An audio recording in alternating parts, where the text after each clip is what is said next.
Good morning students. Once again I welcome you all on online classes of Jamna Krishan Junior High School. Students, we have stopped lesson 9 on page number 19.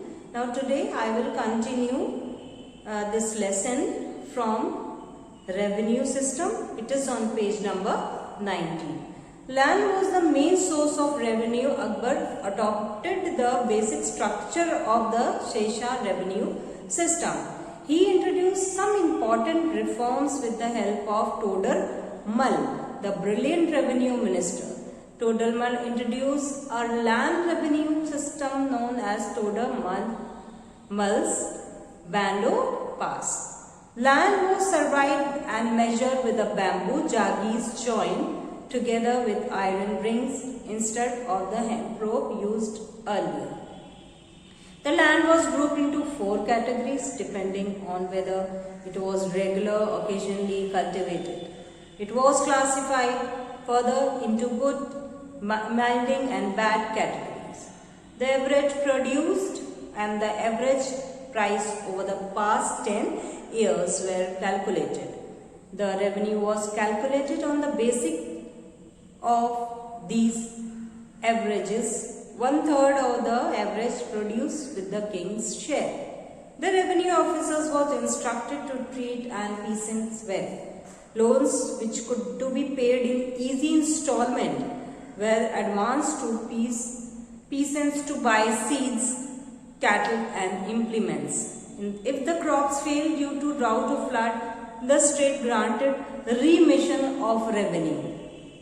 Trade and another source of revenue through much less compared to the obtained from land. Internal and external trade was encouraged. The main items of export were textiles, spices, indigo and sulphate. India traded with China, Central Asia and Europe. Now Akbar's religious policies. Akbar's great desire was to unite the diverse races in India into one nation, where everyone would enjoy equal status. He adopted several policies to transform the economic Mughal state into a circular one.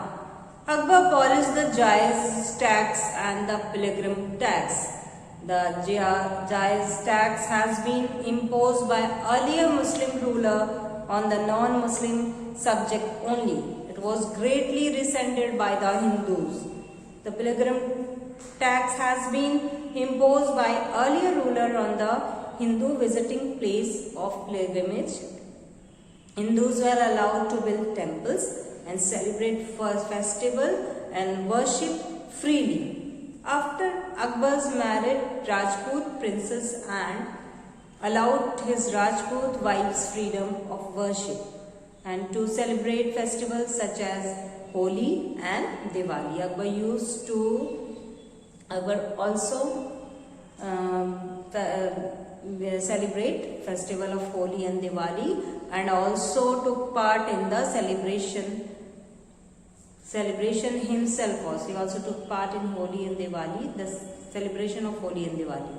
He gave high post to talent and competition Hindus like Todar Mal, Birbal and Raja Bhagwan Das.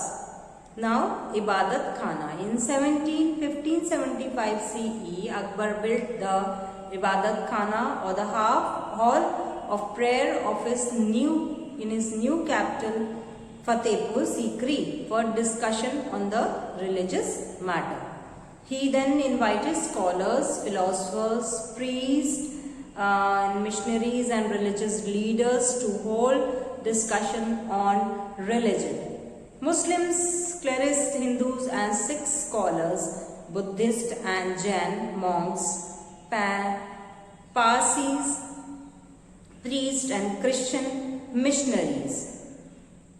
In 1579 CE, Akbar issued a declaration called Mahzar, which gave him the power to choose between different interpretation of Islamic law.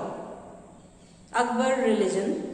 Akbar believed strongly in the principle of Sul-e-Kul, or universal peace or peace with all. He found elements of virtues and divine truth in every religion and a basic unity in different faiths, based on his understanding and appreciation of various religions.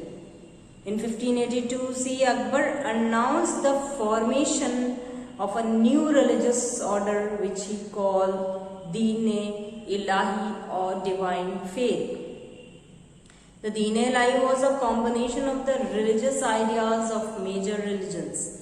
The objective was to establish a religious order which would be acceptable to the Hindu, Muslim and other communities.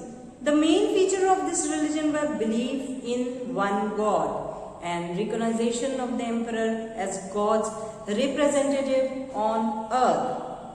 The Deen-e-Ilahi was more like a code of moral conduct. Akbar never forced anyone to convert to his new faith. It did not become popular outside the court. Among his countries too, his Rajput friend Raja Man Singh and Raja Bhagwan Das refused to join the order. Birbal was only Hindu courtier to accept the Deen-e-Ilahi came to an end with Akbar's death. Now here Rajput policy.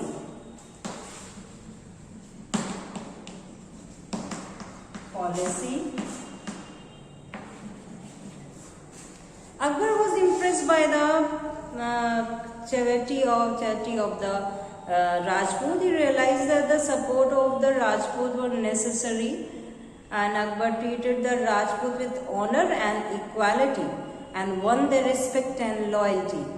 He strengthened his ties with the Rajput through matrimonial alliance. He married the daughter of Raja of Amber. She was the mother of Jahangir. Akbar's success to the Mughal throne, he married several other Rajput princes as well as. He also married Prince Salim to the daughter of Raja Bhagwan Das.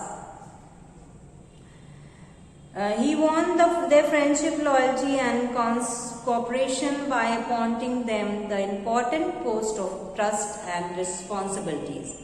Raja Man Singh was made a military commander.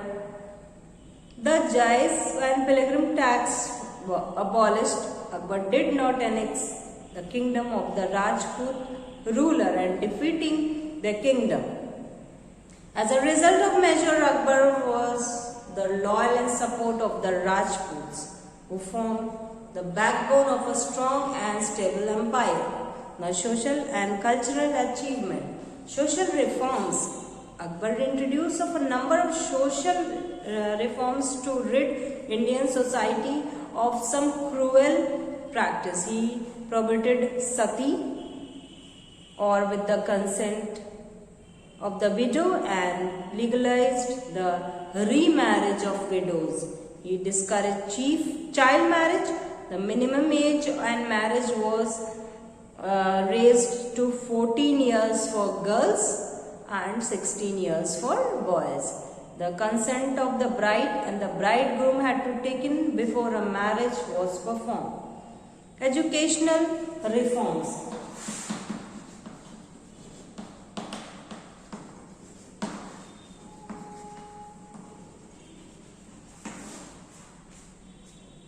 Akbar tried to promote religious harmony by reforming the educational system. In past, education was mainly based on the study of religious scripture. Akbar laid more emphasis on secular subjects such as mathematics, agriculture, circular, logic, history and astronomy. A translation department was set up to translate Sanskrit, wrote by the Veda and Mahabharata, the Bhagavad Gita, the Bible and other famous works for Arabic and Greek into Persian. Now literature. Persian was the court language and the language of the upper classes. Persian literature was encouraged by the Mughals. Faizi, the brother of Abdul Fazl, was Akbar's poet, laureate and one of the greatest Persian poet of the Mughal Empire in Mughal times. Abdul Faiz was Akbar's court historian. He wrote Akbarnama. Hindi was also used in Mughal court. Birbal was made the Hindu Kaviraj or poet in Akbar's court. The Ramcharitmanas was written by Tulsi Das, the greatest Hindu author in those times. Akbar was illiterate, but he had an unstable hunger for knowledge and a passion for books also. He was illiterate, but he used to he has passion of to hunger of knowledge and a passion for books reading also. His library consists of about 24,000 books written and illustrated for the emperor of calligraphics. Painting. The Mughal made a major contribution to Indian art. There were a large number of painters attached to this library. They spent most of the time illustrating manuscript. Most of these illustrations were miniature painting. Architecture.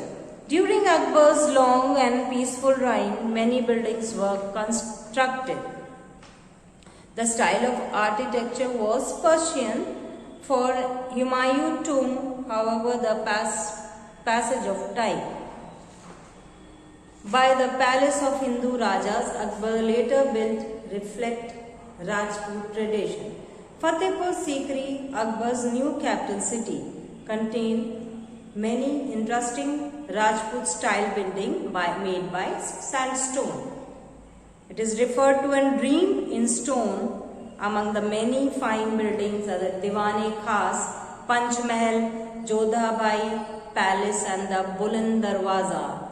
They had square pillars, balconies and delicate stone scenes through which the ladies of the harem could see but could not be seen.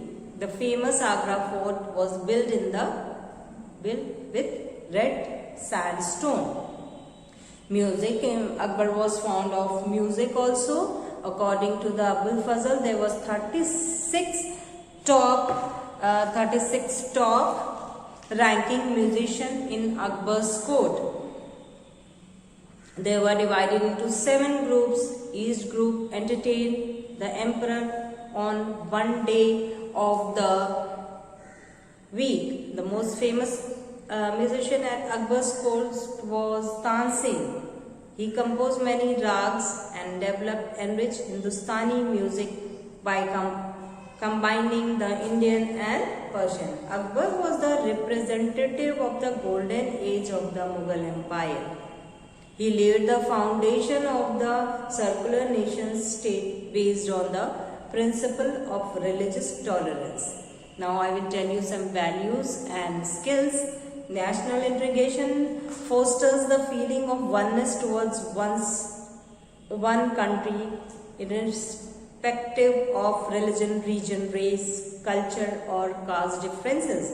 The foundations of a secular nation state are based on the principles of religious tolerance, universal brotherhood and universal love. Students, now this chapter Akbar ends here.